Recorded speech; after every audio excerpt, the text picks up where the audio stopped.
Hello दोस्तों, welcome to the institute. तो भाई कैसे हो? आई हो बच्चों, ठीक है। आज हम बड़े दिनों बाद मिल रहे हैं भाई। से वो उसके लिए मैं माफ़ी चाहता हूँ, मेरे घर में थोड़ा रेनोवेशन चल रहा था, ठीक है। बट आज हम शुरू करने वाले हैं फिर से 12th क्लास की न्यू सीरीज। आने वाले 4 से 5 महीनों के अंदर हमारी 12th क्लास की इकोनॉमिक्स पूरी खत्म हो जाएगी, ठीक है। वीडियो बने रहना। और हाँ गाइस, वीडियो आप देखा करो, आप ना थोड़ी सी देखते हो छोड़ देते हो बेटा जी, इन्फॉर्मेशन इसमें बहुत होती है, ठीक है गाइस। तो आज जो हम बात करने वाले हैं वो आपका मैक्रो इकोनॉमिक्स के 12th क्लास का चैप्टर नंबर 1 क्या है। तो आज हम शुरू करते हैं नई सीरीज मैक्रो के साथ। ओके दोस्तों, तो हमारा जो ये चैप्टर नंबर फर्स्ट में पहला टॉपिक है वो आपका क्लासिफिकेशन ऑफ गुड्स, ठीक है बच्चों। क्लासिफिकेशन ऑफ गुड्स, या फिर बोले तो वस्तुओं का वर्गीकरण हिंदी में, ठीक है।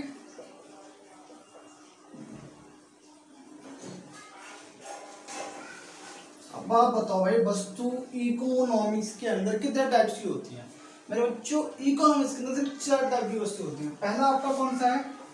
पहला आपका होगा फाइनल गुड्स, ठीक है भाई। पहला आपका फाइनल गुड्स। दूसरा आपका इंटरमीडिएट गुड्स, ठीक है बच्चों। और तीसरा आपका होगा कंजप्शन गुड्स या फिर कंज्यूमर गुड्स, ठीक है बच्चों।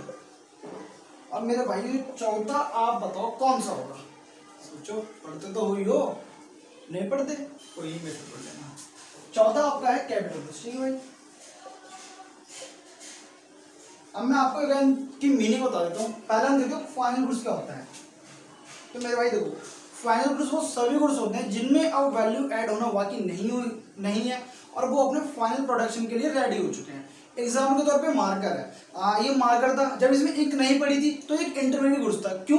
जब इसमें इंक पड़ेगी तब ये फाइनल गुड्स बनकर रेडी होगा। बट अभी फाइनल गुड्स इसमें कोई वैल्यू ऐड होना नहीं बाकी। अब आप बताओ, क्या इस मार्कर के अंदर कोई वैल्यू ऐड होगी? आई थिंक नहीं होगी, ठीक है। तो मेरे भाइयों, ये जो मार्कर है ना, ये फाइनल गुड्स है, इसमें कोई वैल्यू ऐड बाकी होना नहीं है। अब अपना ये जो मार्कर है अपने अंतिम उपभोक्ताओं के द्वारा यूज करने के लिए रेडी है, ठीक है। वहीं आपका इंटरमीडिएट गुड्स।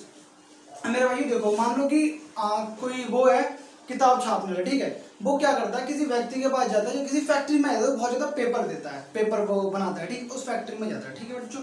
तो फैक्ट्री में आके वो क्या करता है, वहां से पेपर खरीदता है। अब जो पेपर खरीद रहा है ना, उनके लिए वो इंटरमीडिएट गुड्स है। किसके लिए? एक बुक प्रकाशन के लिए, जो बुक्स बनाता है, प्रिंट करता है, ठीक है, उसके लिए। और जैसे ही वो बुक प्रिंट करके लोगों में या मार्केट में बेचता है ना, तो मेरे भाई वो फाइनल गुड्स बन जाता है। बट जब तक उसमें प्रिंटिंग नहीं होती, वो क्या है? इंटरमीडिएट गुड्स है, ठीक है। ओके, तीसरा पॉइंट है आपका कंजप्शन गुड्स। इसके अंदर भी टोटल 4 पॉइंट्स आते हैं। पहले मैं आपको ना इसकी थोड़ी मीनिंग बता देता हूँ। सो देखो, कंजप्शन गुड्स वो सारे गुड्स होते हैं जो ह्यूमंस की बेसिक नीड्स होती है उन्हें क्लियर करते हैं, ठीक है।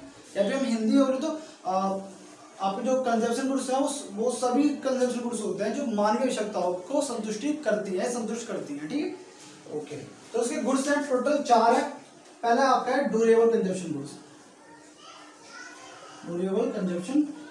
ठीक है मेरे भाई। तीसरा है आपका, अगर हम देख सकते हैं, सेमी ड्यूरेबल कंजप्शन गुड्स, ठीक है मेरे भाई। और तीसरा आपका पॉइंट इसमें कौन सा है? Non durable consumption goods,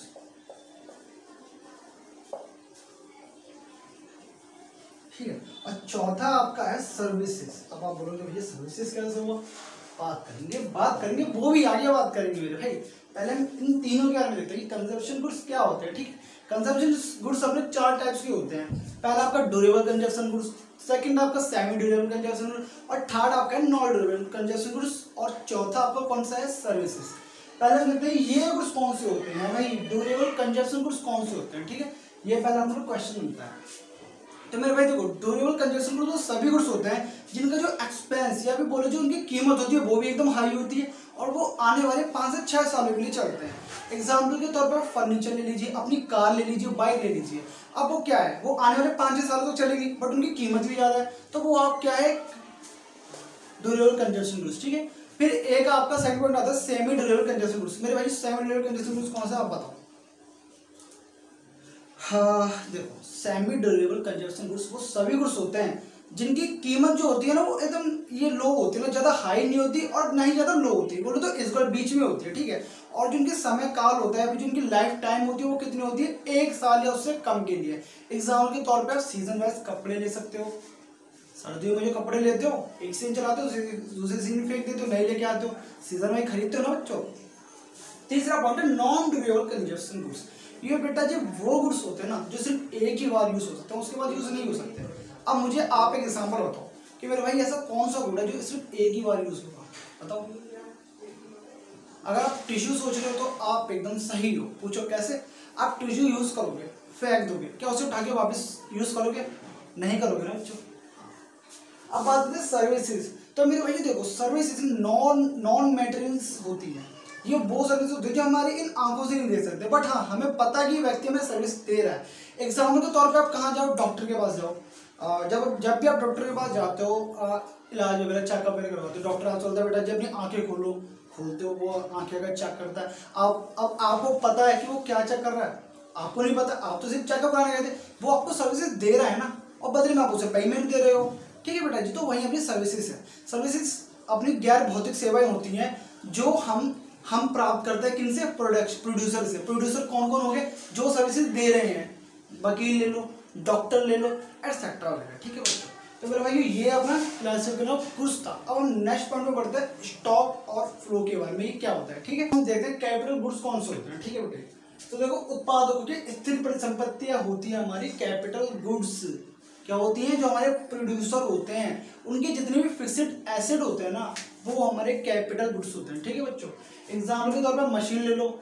machine हमारी क्या कैपिटल गुड्स है? भाई मैंने एक मशीन ली, अब जो मैंने जो मशीन ली आने वाले 5-10 साल तो चलेगी, मेरे तो फिक्स्ड एसेट है। ठीक है बेटा, भैया प्लांट ले लो। भाई अब मैंने मशीन ले ली, लेबर भी है, मैंने लगाऊंगा कहाँ पे? जगह भी चाहिए होगी बच्चों, तूने प्लांट भी ले लिया। अब भाई वो भी आने वाले सालों 10-15 सालों तो चलेगा। ये तो है नहीं कि भाई क्या नाम है मैं किसी किराए पे ले रहा हूँ। मान लो चलो किराए पे भी लेता तब भी चलेगा, तो जब तक मैं किराया देते रहूँगा तो वो चलते रहेगा, दिक्कत तो नहीं है ना। तो आई थिंक आप कैपिटल गुड्स समझ गए होंगे। कैपिटल गुड्स वो सारे गुड्स होते हैं जो प्रोड्यूसर की फिक्स्ड एसेट्स होते हैं। ठीक है बच्चों, आप एग्जांपल सबसे अच्छा ले सकते हो मशीन और प्लांट। तो आगे देखते हैं। ठीक, हमारा तीसरा पॉइंट है स्टॉक और फ्लो के बारे में। स्टॉक और फ्लो क्या है? ठीक है, पहला देखते हैं स्टॉक। स्टॉक देखते हैं समय के एक निश्चित बिंदु पर मापे जाने वाली मात्रा स्टॉक होती है। स्टॉक आप सब लोग जानते हो क्या होता है। ठीक है, एग्जाम्पल संपत्ति, श्रम बल, पूंजी। अब देखो कैसे स्टॉक होता है। देखो मैं आपसे पूछता हूँ कि मेरे भाई आप मुझे बताओ कि आपके बैंक अकाउंट में कितने रुपए हैं। आप जाओगे जल्दी से चेक करोगे, आप बता दो कि हाँ जी भैया मेरे बैंक अकाउंट में अभी जो टाइम हो रहा है 10 तारीख इतना टाइम 10:10 पे मेरे बैंक अकाउंट में 10,000 रुपये हैं। तो ये आपका क्या है? स्टॉक है। श्रम बल ले लो। मैं आपसे पूछूंगा भाई जो आप कंपनी चलाते हो आज के समय अभी बोले तो अभी जो टाइम हो रहा है, अभी डेट जो हो रहा है, यार तुम्हारी कंपनी में कितने व्यक्ति हैं, कितने बंदे जो काम कर रहे हैं? आप बोलोगे हाँ जी भैया मेरी कंपनी में 200-300 बंदे जो काम कर रहे हैं, है ना, तो वो भी स्टॉक हो गया। अब ना मतलब समझो मैं बोल क्या रहा हूँ। ठीक, पूंजी, कैपिटल। अब मैं आपसे बोलूंगा कि भाई आपके पास अभी इस समय कितना कैपिटल है? आप बोलोगे यार कि आप अपनी संपत्ति जोड़ लोगे, अपनी फॉर्म जोड़ लोगे, अपनी इनकम जोड़ लोगे, सब जोड़ के आप बोलोगे हाँ जी भैया मेरे पे इतने टाइम पे लाइक मेरे पे 10 लाख करोड़ की संपत्ति है। ठीक है, इतने मेरे पे संपत्ति है। तो भाई यही फ्लो है। फ्लो में स्टॉक में क्या होता है? समय की निश्चित बिंदु पर मापा जाता है। ठीक है, यानी एक समय पर तारीख, डेट और टाइम। ठीक है मेरे भाई, और फ्लो इसके विपरीत है, इसका उल्टा है। देखते हैं कैसे। समय की एक विशिष्ट अवधि में मापा जाता है मेरे भाई, ये एक समय का ये विशिष्ट इसमें मापा जाता है बिंदु पर, और ये जब मापा जाता है अवधि के दौरान। ठीक है, अब देखो कैसे। इनकम ले लो। मैं मेरे भाई आपसे पूछूंगा कि आप मुझे बताओ कि अगले महीने आपकी क्या इनकम थी और कितनी तारीख को आई। तो आप बोलोगे भैया मेरी इनकम 10,000 थी, मान लो 10,000 थी मेरी इनकम, उनमें से 9,000 रुपये आई 10 तारीख को। क्या भाई 10 मार्च को मेरी 9,000 रुपये इनकम आई। मैंने चलो ठीक है। फिर मैं आपसे पूछूंगा अच्छा आपने मुझे मार्च ही होते थे, आपको मुझे आप फरवरी की इनकम बताओ। आप बोलोगे यार भैया फरवरी तो मेरी जो इनकम आई थी 10 मार्च को तो नहीं, बट 2 मार्च को आई थी, वो भी कम आई थी, कितने 8,000 रुपये आई थी, या 11,000 भी हो सकती है ना। तो हम इसमें क्या देख रहे हैं, इसमें फ्लो में कोई निश्चित समय नहीं है, इसमें एक अवधि बता रहा हूँ मैं। जैसे देखो पहले क्या नाम है मेरी इनकम 10 मार्च को आई थी, उस समय मेरी इनकम 2 मार्च को आई, 8 मार्च को आई, मतलब एक देख लो ना समय की एक अवधि है। ठीक है, कैपिटल फॉर्म में चले लो। मैं आपसे बोलूँगा कि भाई आप जैसे कि आपने स्टॉक में बताया कि सर जी मेरे पे इतना कैपिटल है। अब मैं आपसे बोलूँगा मेरे भाई आप मुझे बताओ आपके पास एक साल कितना कैपिटल होगा।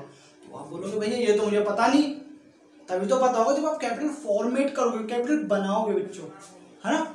तो यही आपका स्टॉक और फ्लो है। इसमें कोई क्वेश्चन हो तो जल्दी बताना। हम आगे बढ़ते हैं नेक्स्ट टॉपिक पे, वो है आपका circular flow of income. Circular flow of income होता है ना, इसके अंदर दो फ्लो आते हैं, एक तो आपका रियल फ्लो हो गया, एक आपका मनी फ्लो। ये दो फ्लो आते हैं सर्कुलर फ्लो के अंदर।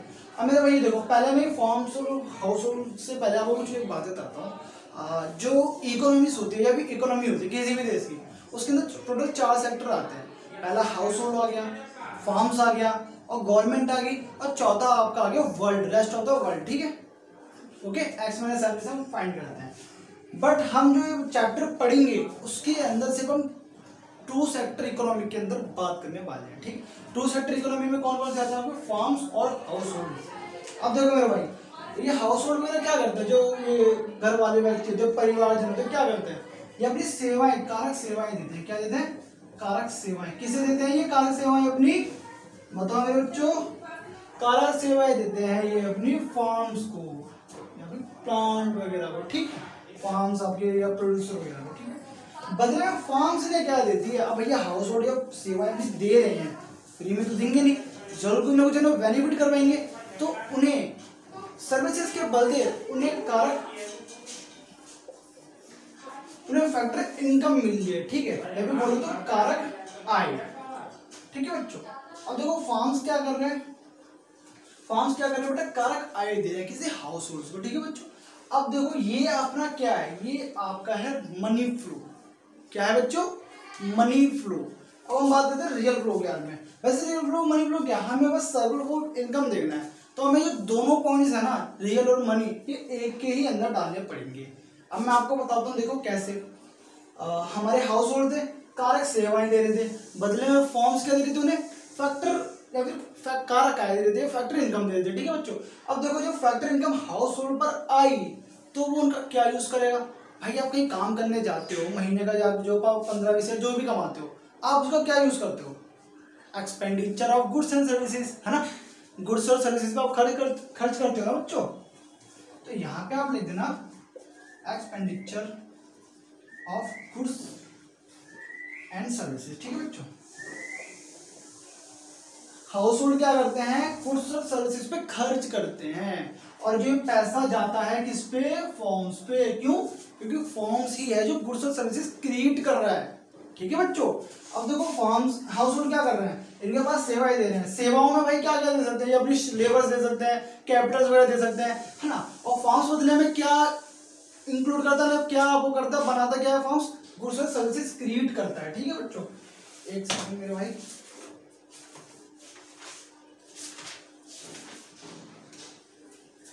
हाँ देखो, सेल गुड्स एंड सर्विसेज,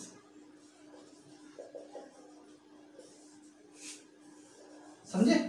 अब देखो मैं आपको एक बार लास्ट टाइम फिर से समझा रहा हूँ। ठीक है, सर्कुलर फ्लो ऑफ इनकम के बारे में।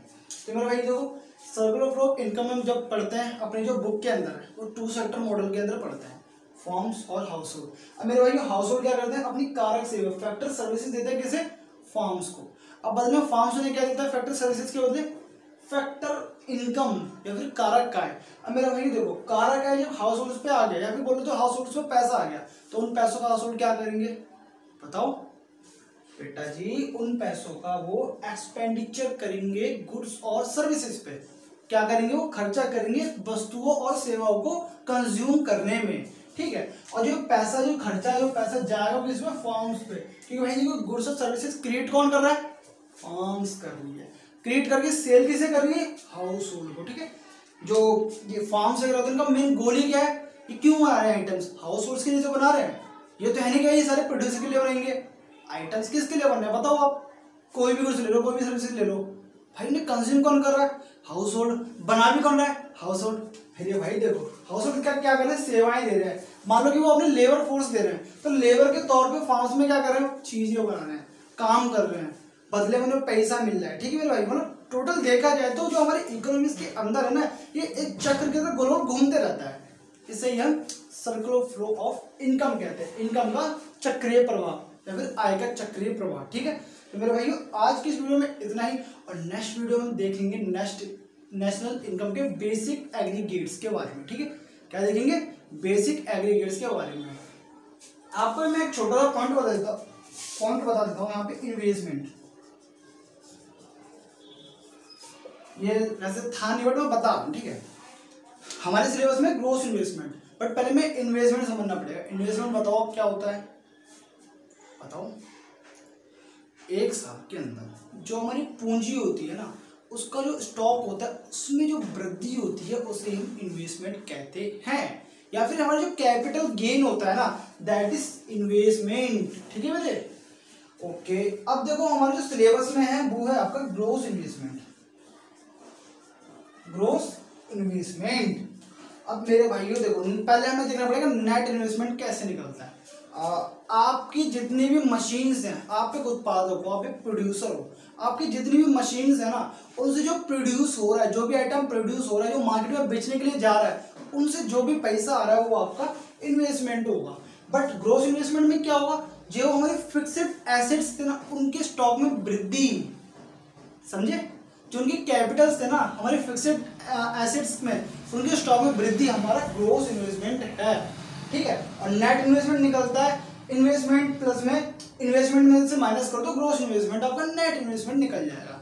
जब आप इन्वेस्टमेंट प्लस करोगे और नेट इन्वेस्टमेंट प्लस करोगे तो equal to gross investment. Gross investment का मतलब क्या होता है, जो हमारी मशीन्स का खर्चा होता है।